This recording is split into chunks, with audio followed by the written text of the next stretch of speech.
Hi, Sachin, and let's come across Perfect. to the final and the most important topic of the employee engagement. That is favorite amongst all HRs. Okay, that we keep on talking about the employee engagement, and ideally, that would have been related mainly to the activities and all done, but we'll discuss more deeply today. So we'll talk about that. Okay, what are the engaged employees? Okay, and how we can keep them engaged the way they have been. And second category belongs to the disengaged employees. Okay, so what are the core reasons that the employees feel disengaged and they somehow are not able to go ahead and get driven with the purpose or the goals of the companies? Yeah, yeah. Um, One of the ways that some companies figure out about the level of employee engagement is by doing employee NPS, the Net Promoter Score, that tells you how engaged or disengaged your workforce is. So that divides the whole workforce in three categories: people who are engaged, people who are disengaged, and then the ones who are neutral, don't really care. So the ones who are engaged are the ones who will promote you as most preferred employer to work with. Let's say, for example, okay, take an example of Google. If a friend of yours goes into Google and then talks to you about how the environment is and how they are treated over there and things like that. In fact, I had the opportunity to visit Google's office in Sydney as well once, and it's very different environment. Each floor of that company had their own pantry, or the canteen you can call it, and they had their own chef, and the chef will cook different cuisine. So somewhere you will have Italian and another one will be cooking Mexican and things like that, and you can order whatever you want and they will make the food for you on the spot as well. So these are the kind of things, you will hear, and your friends will talk about it, and then you get more enthusiastic that I would like to join Google as well and things like that. So that's the Net Promoter Score that will tell you how engaged your employees are. Neutrals are the one who basically don't care. They will not say anything good or bad about your company. They will just go about doing their job. So um, although you will not have any threat from them as such in terms of your brand, but if your objective is to be a best employer in some kind of category, then you would have to look at this category, and you would have to look at how we can convert them into promoters, because they are sitting on the fence. So bit easier than the ones who are totally disengaged, and then converting them into promoters is a bigger job as compared to the ones who are sitting on the fence.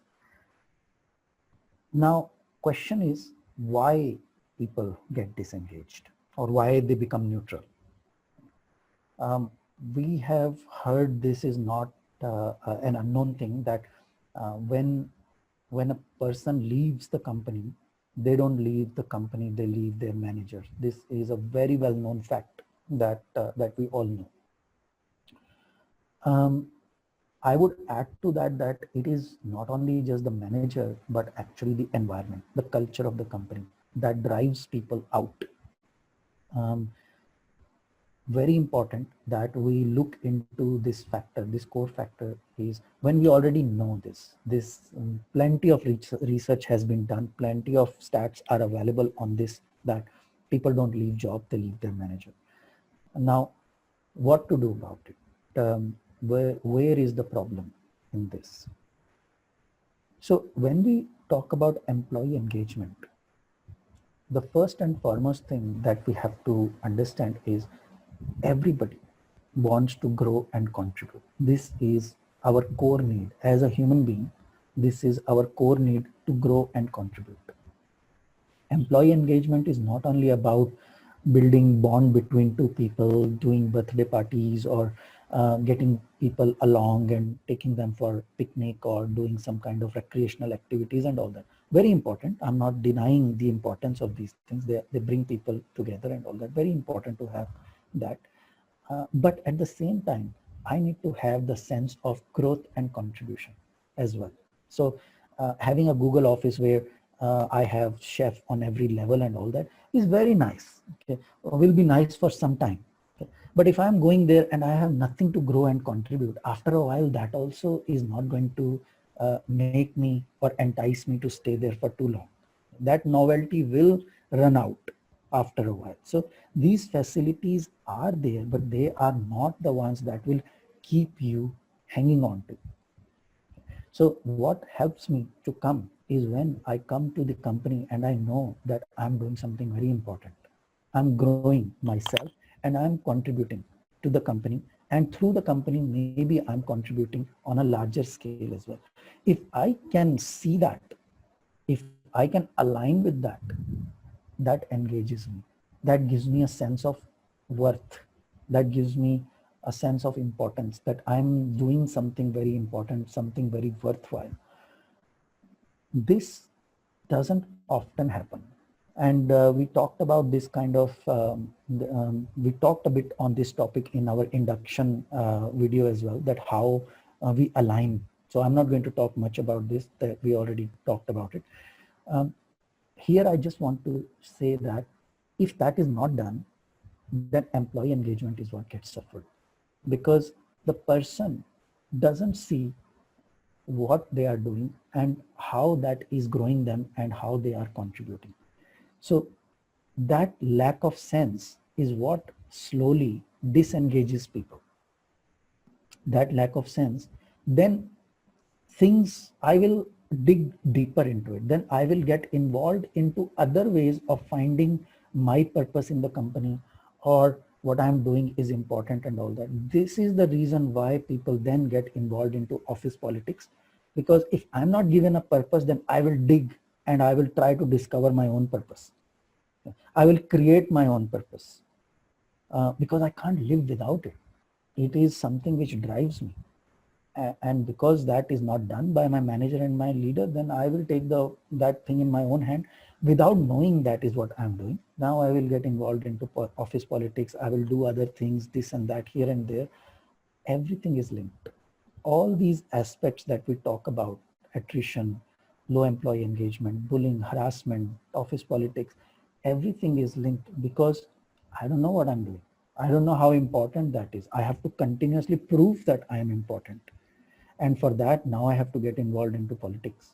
I have to now maybe show another person that what they are doing is not as important as what I'm doing is important. I have to win the favor of my manager, my leader. I have to win their attention. I have to win their focus. I have to prove myself that that I belong here. I'm needed here. I'm not dispensable. I'm not disposable. So these are the areas that ultimately creeps up only because we haven't given people that sense of purpose in what they are. And that by not doing it, we are disengaging them ourselves. So as long as we think that we are adding value, that's the way I believe that we can keep the employees engaged into any organization, right? Yes. Okay. Yes. So now coming to the second part of our discussion, that how emotional intelligence can be applied in this area also. Yeah. So when we talk about emotional intelligence, some of the components or the 5 components of emotional intelligence is self-awareness, self-regulation, self-motivation, empathy, and social skills. Social skills in this context is my connection with my team, with the larger company where I exist. That is the social skills that we are talking about. If I'm not clear what I'm doing here, then I don't feel connected. I don't feel motivated. The self-motivation is down. Okay. Self-awareness is down because I'm continuously questioning that what is it that I'm doing. If my department is continuously being questioned, that why do we exist? What is it that we are doing? What job that we are doing, and do we even need this department? Can we just outsource this and get this work done by somebody else? If it's not clear that how this entire thing connects with the company vision, mission, values, goals, where we are heading, then it impacts me as a human being. My motivation goes down.